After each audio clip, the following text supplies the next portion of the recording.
Saudara yang kekasih, dari aspek studi kata dan studi kalimat, menjadi murid Kristus pasti berdampak. Itu tadi diingatkan oleh Pak Gembala, Pak Gede. Menjadi murid Kristus itu pasti berdampak. Kalau tidak berdampak, pasti kita tidak menjadi murid Kristus. Atau yang kita percayai, Kristus bukan seperti yang Kristus maksud. Tetapi Kristus yang kita percayai, Kristus seperti yang kita maksud. Ini yang seringkali bahaya. Banyak orang percaya kepada Tuhan bukan menurut Tuhan, melainkan menurut kita masing-masing. Ada sesuatu yang miss di sana. Menjadi murid Kristus di sini, kalau kita baca konteksnya, bukan bicara sekedar knowledge, pengetahuan. Walaupun pengetahuan sangat amat perlu menjadi murid Kristus yang sejati. Mengikut Yesus yang mana? Bukan mengikut Yesus yang Yesus maksud. Tapi mereka mengikut Yesus seperti yang mereka maksud. Yaitu apa? Suka sekali mujizat-mujizat. Suka sekali berkat-berkat melimpah. Padahal ikut Yesus itu harus bobotnya menjadi murid Kristus. Arti murid Kristus, pengikut Yesus. Arti pengikut Yesus, saya senang sekali dengan visi misi gereja kita, Gihon, di Pekanbaru, yaitu menjadi seperti Yesus. Tujuan murid Yesus adalah supaya kita menjadi manusia ilahi, persis seperti Kristus hidup di tengah dunia ini. Gak heran Tuhan berkata, banyak yang terpanggil, sedikit yang terpilih. Karena banyak orang dipanggil Tuhan, tetapi mau dipilih dengan caranya sendiri, bukan dengan cara Tuhan. Ini penting sekali.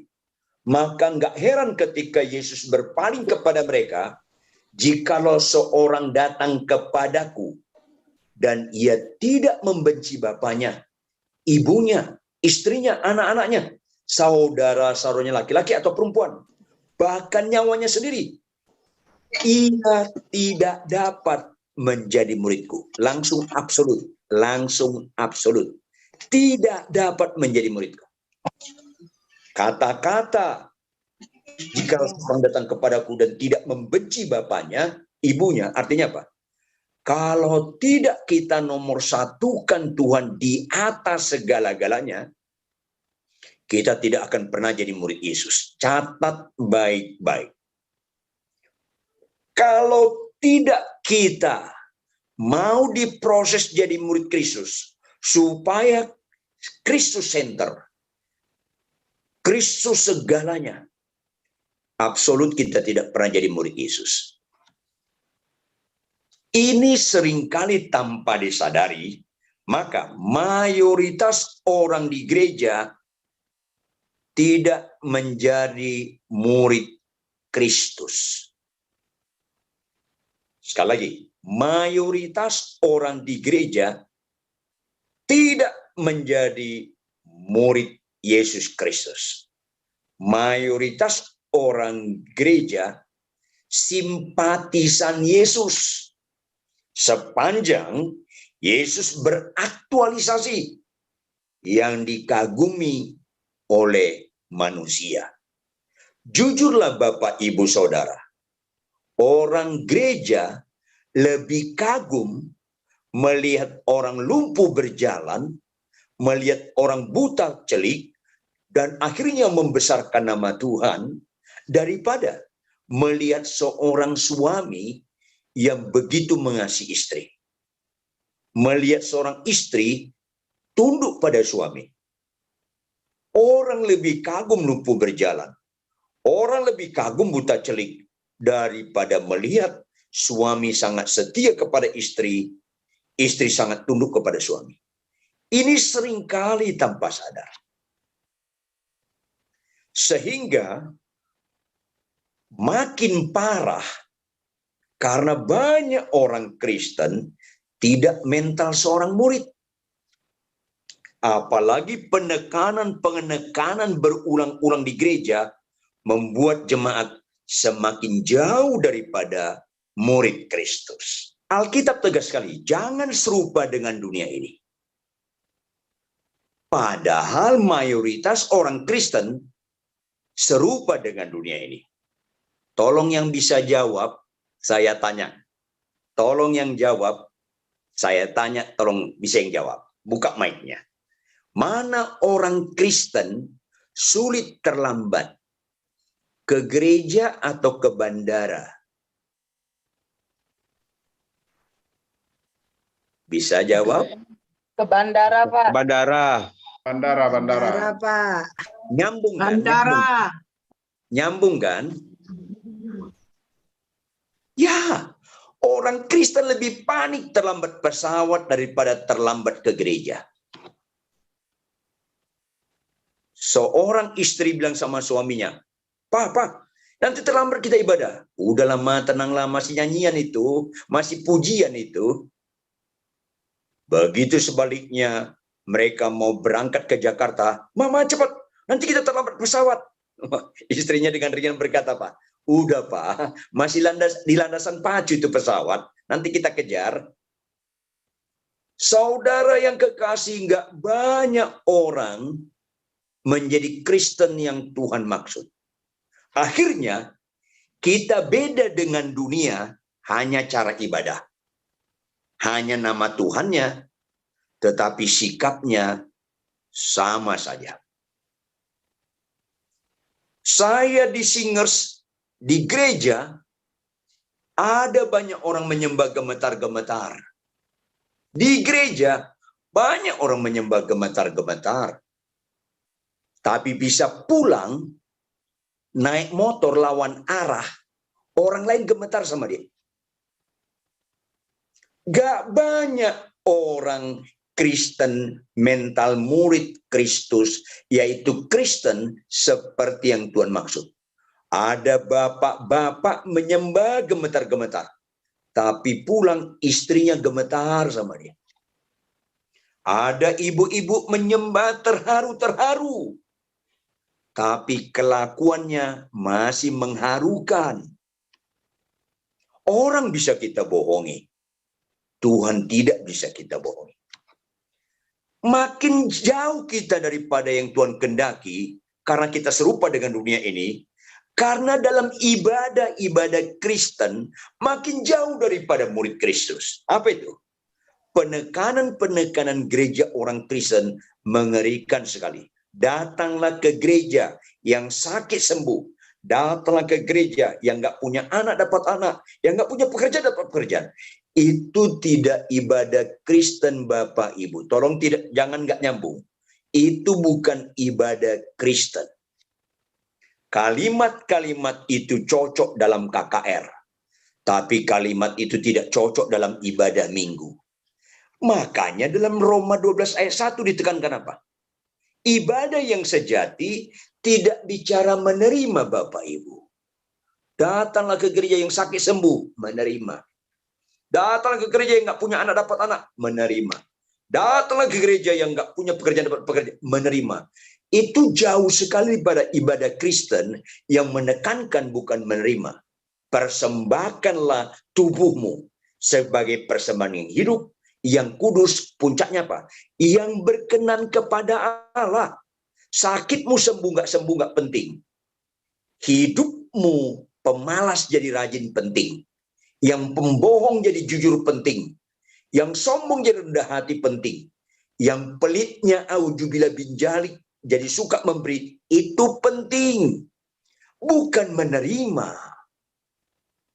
Akhirnya jauh daripada mental murid Kristus. Jadi ciri utama Kristen Bapak Ibu, halo, ciri utama Kristen yang bicara murid Kristus, itu bukan soal sakit sembuh, mobil Innova jadi Alphard, bukan. Bukan, jauhkan dari itu. Murid Kristus itu harus sangkal diri pikul salib setiap hari.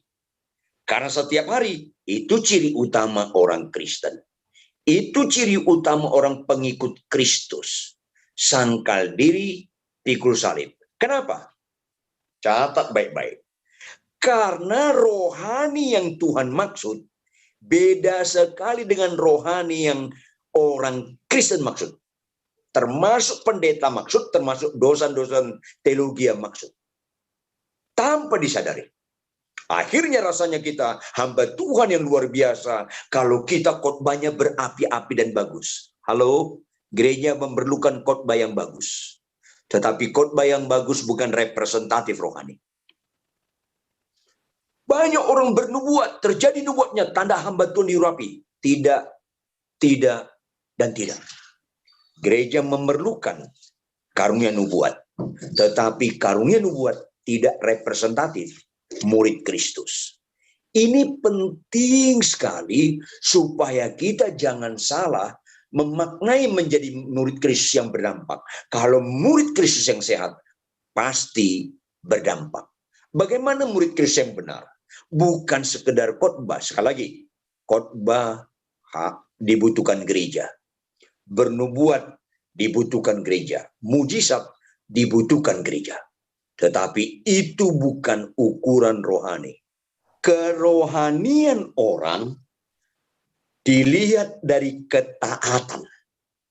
Catat baik-baik. Kerohanian seseorang kelihatan di ketaatan pelaku firman. Makanya kalau kita mau seperti Kristus, hendaklah dalam kehidupanmu bersama memiliki pikiran dan perasaan dalam Kristus, yaitu akrab, sangkal diri dan pikul salib, supaya taat sampai mati. Ketaatan itu bukan habitat kita. Menjadi cocok kalau kita sangkal diri dan pikul salib. Tanpa sangkal diri dan pikul salib, selamanya kita tidak suka ketaatan. Kalau Tuhan berkata, jikalau engkau mengasihi aku, artinya apa? Jikalau engkau memiliki rohani yang terbaik, tidak ada rohani yang terbaik selain mengasihi Tuhan. Saya ulangi, tidak ada rohani yang terbaik di mata Tuhan selain mengasihi Tuhan. Caranya cuma satu. Lakukan segala perintah Tuhan. Taat, dan taat. Nilai orang Kristen di ketaatan, di mengasihi Tuhan. Jadi gembala kalau tidak taat, jadi dosen teologi kalau tidak taat, jadi pengkhotbah kemana-mana, pelayanan jadwal banyak, penyembahan dan sebagainya. Kalau tidak taat, semuanya nggak ada artinya. Makanya mengasihi Tuhan itu identik dengan taat. Maka nilai kekristenan di ketaatan. Nggak ada lain yang bisa kita persembahkan yang paling indah dan menyenangkan Tuhan selain ketaatan. Catat baik-baik. Ketaatan adalah satu-satunya, nggak ada duanya. Ketaatan adalah satu-satunya statement hidup yang berbobot mengakui Yesus Tuhan. Penyembahan, khotbah bagus tidak pernah berbobot mengakui Yesus Tuhan kalau tidak dalam konteks ketaatan. Khotbah bagus, penyembahan yang bagus, kalau tidak dalam konteks ketaatan, lama-lama itu mengejek Tuhan. Tolong konsentrasi semua jemaat, tolong konsentrasi. Statement Tuhan Yesus ayat 2, turutilah segala sesuatu yang mereka ajarkan kepadamu. Kalau Tuhan berkata demikian kepada muridnya tentang ahli Taurat orang Farisi, turutilah segala sesuatu yang mereka ajarkan kepadamu. Berarti ajarannya sehat, Bapak Ibu. Kalau nggak sehat, nggak mungkin Tuhan bilang turuti. Sehat ajarannya. Gereja memerlukan ajaran yang sehat. Tapi jangan lupa, ajaran yang sehat, kalau nggak ditaati, nggak ada rohaninya. Tetapi jangan kau gitu kelakuan mereka. Karena mereka mengajarkan tapi tidak melakukannya. Ini serius sekali. Semua yang kita lakukan. Ada sahabat saya orang Brasil, khotbah dalam 9 bahasa. Lancar sekali. Termasuk khotbah dalam bahasa Ibrani. Khotbah dalam bahasa Yunani. Tetapi kalau dia tidak mengasihi Allah dengan melakukan perintahnya, tong kosong nyaring bunyinya. Ada bahasa malaikat, bahasa roh, dan sebagainya. Saya peringatkan Anda, jangan anti bahasa roh. Saya ulangi, jangan anti bahasa roh. Sekaligus, jangan itu ukuran rohani. Karena itu bukan ukuran rohani. Bahasa malaikat, kalau kita nggak punya kasih, nol. Bahkan iman yang sempurna yang bisa memindahkan gunung, nol. Bahkan berkorban tanpa kasih, nol. Kasih itu adalah melakukan segala perintah Allah. Alkitab kita Bapak Ibu banyak bagian. Tergantung dari aspek mana kita lihat. Tetapi secara etika praktis sehari-hari, Alkitab kita dibagi 2 bagian. Catat baik-baik, jangan lupa sampai mati. Alkitab kita dibagi 2 bagian. Bukan perjanjian lama, perjanjian baru. Bukan. Catat baik-baik. Perintah dan janji. Perintah dan janji. Contoh, cari dahulu kerajaan Allah dan kebenarannya. Itu perintah. Maka, semuanya ditambahkan kepadamu. Itu janji. Mayoritas orang Kristen lebih suka janji Tuhan daripada perintah Tuhan. Makanya nggak pernah mengasihi Tuhan. Nggak pernah seperti Yesus yang taat sampai mati. Nggak pernah jadi murid Yesus. Dari aspek studi kalimat, cari dahulu kerajaan Allah dan kebenarannya, itu perintah. Itu kalimat pengakibat Bapak Ibu Saudara. Kalimat pengakibat. Maka semuanya ditambahkan kepadamu, itu kalimat janji, kalimat akibat. Kalau kita studi bahasa Indonesia sebentar, seluruh kalimat akibat absolut bergantung kepada kalimat pengakibat. Jangan fokuskan dirimu pada janji Tuhan. Fokuskan dirimu pada perintah Tuhan. Orang beriman yang benar bukan pada janji Tuhan. Orang yang beriman yang benar pada perintah Tuhan. Ini penting sekali supaya kalau ada kesempatan yang panjang, saya senang sekali mengajar. Perhatikan, saya punya supir. Khotbah saya ke Departemen Keuangan. Berhenti, saya bilang sama dia. Coba lihat apa di kursi belakang. Kemoceng, Pak. Catat baik-baik, saya bilang. Setiap kali kamu mengantar saya nanti sebentar ini di gedung Departemen Keuangan ini 1 jam atau setengah jam. 1,5 jam. Iya, Pak. Iya, Pak. Ambil kemoceng. Bersihkan bodi luar mobil ini. Sebelum kau duduk atau makan siang, bersihkan debu bodi luar mobil ini. Setiap kali kamu mengantar saya, sebelum kamu duduk atau makan, bersihkan paling kok 10-15 menit. Catat baik-baik Bapak Ibu. Itu perintah atau janji? Ya, perintah. Lanjut. Itu kesukaan saya atau kesukaan supir? Kesukaan Bapak. Ngerti ya? Tolong tangkap ya.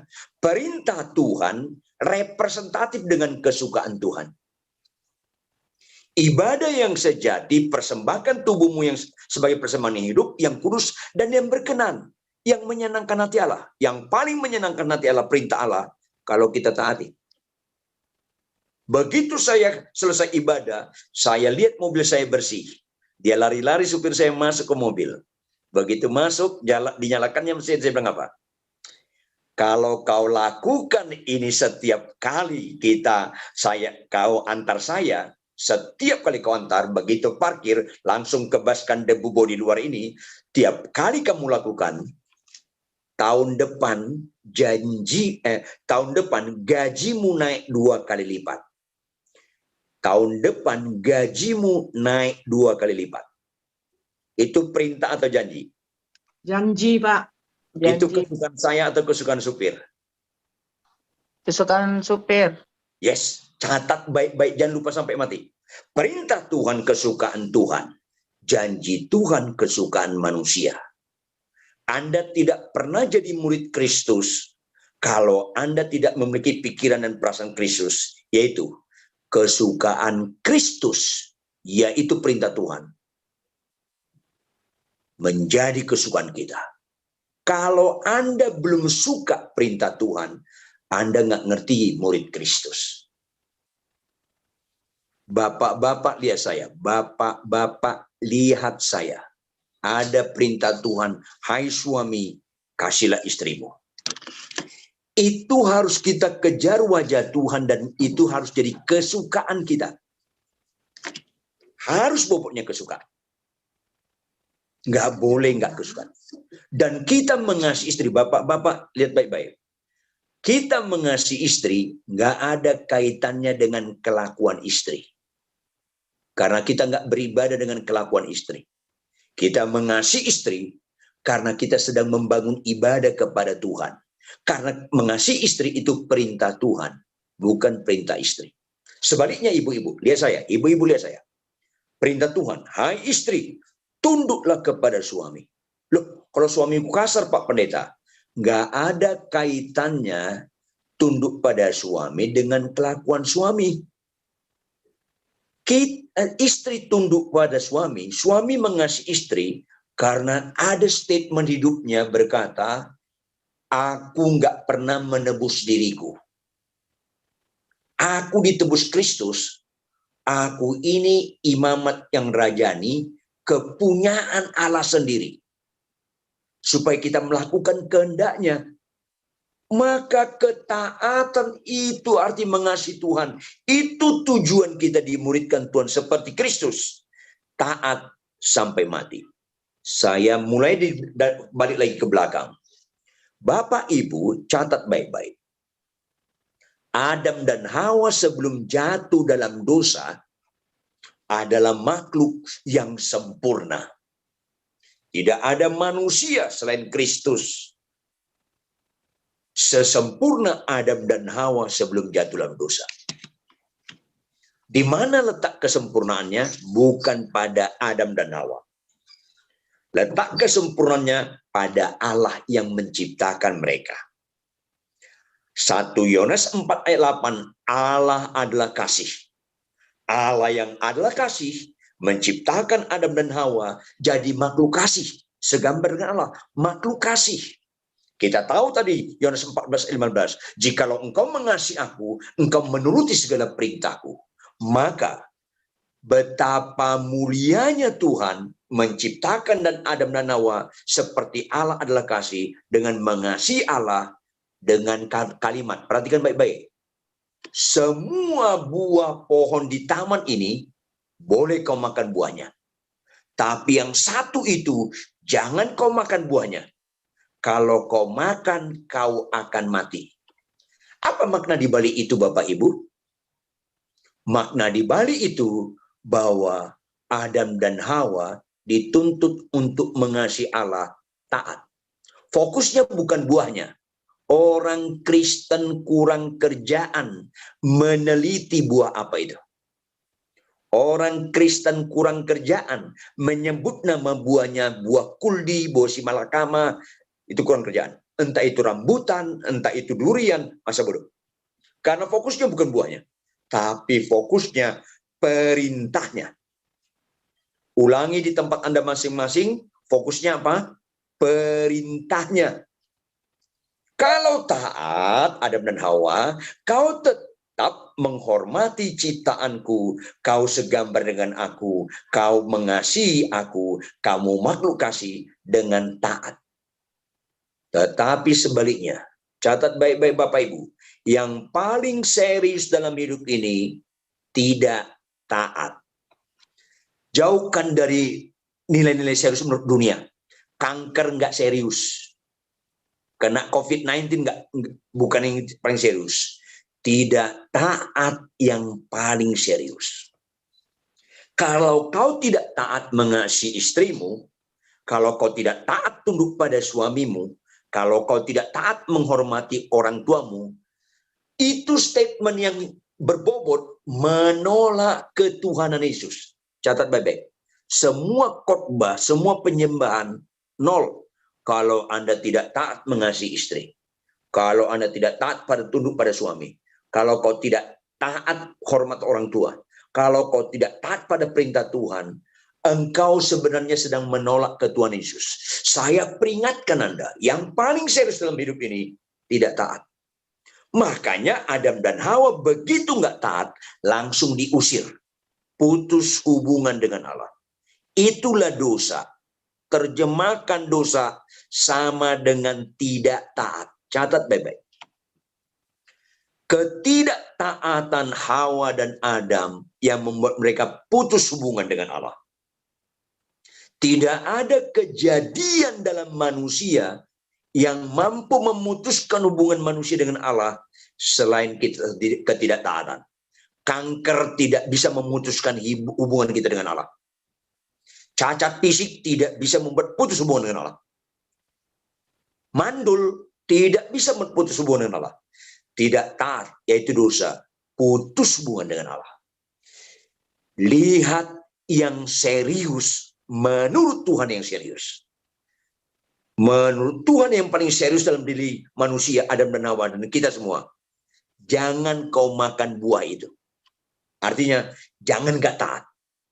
Itu yang paling serius. Makanya saya tahun ini masuk 42 tahun melayani Tuhan. Saya katakan, berbahagialah Anda. Anda jadi gembala, jemaatmu ratusan ribu, jemaatmu 30-40 orang, tapi kau taat. Berbahagialah Anda. Anda bertahun-tahun tidak punya mobil, Anda bertahun-tahun tidak pernah mendoakan orang sakit sembuh, tetapi kau taat menjadi pelaku firman dalam kehidupan sehari-hari. Sebaliknya, malanglah nasibmu. Kalau jemaatmu puluhan ribu, ratusan ribu, jemaatmu 30 atau 40, tapi kau tidak taat menjadi pelaku firman. Malanglah nasibmu. Kalau kau bisa khotbah kemana-mana, bernubuat, banyak mujizat, tetapi kau tidak taat. Malanglah nasibmu. Malanglah nasibmu. Sakitmu sembuh.